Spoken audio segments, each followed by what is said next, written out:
Ang bunga sa buwaya. Duha ka babaye ang miadto aron manguha og ihalas nga prutas gikan sa punuan sa paras nga iya sa buwaya.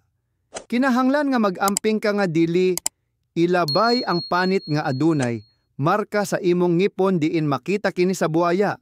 Miingon ang usa sa mga babaye sa lain samtang naglingkod sila nga nagkaon sa prutas.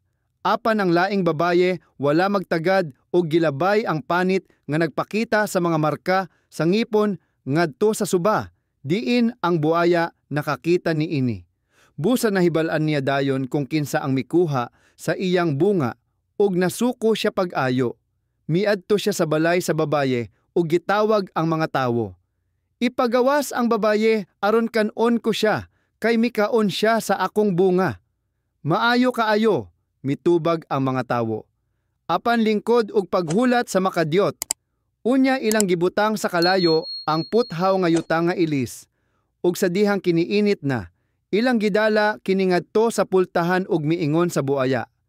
Aniya, kan auna kini, iyang gibuka ang iyang baba, ug ilang gitulod ang pula nga init nga puthaw sa iyang tutunlan, ug siya namatay. Ang bunga sa buwaya.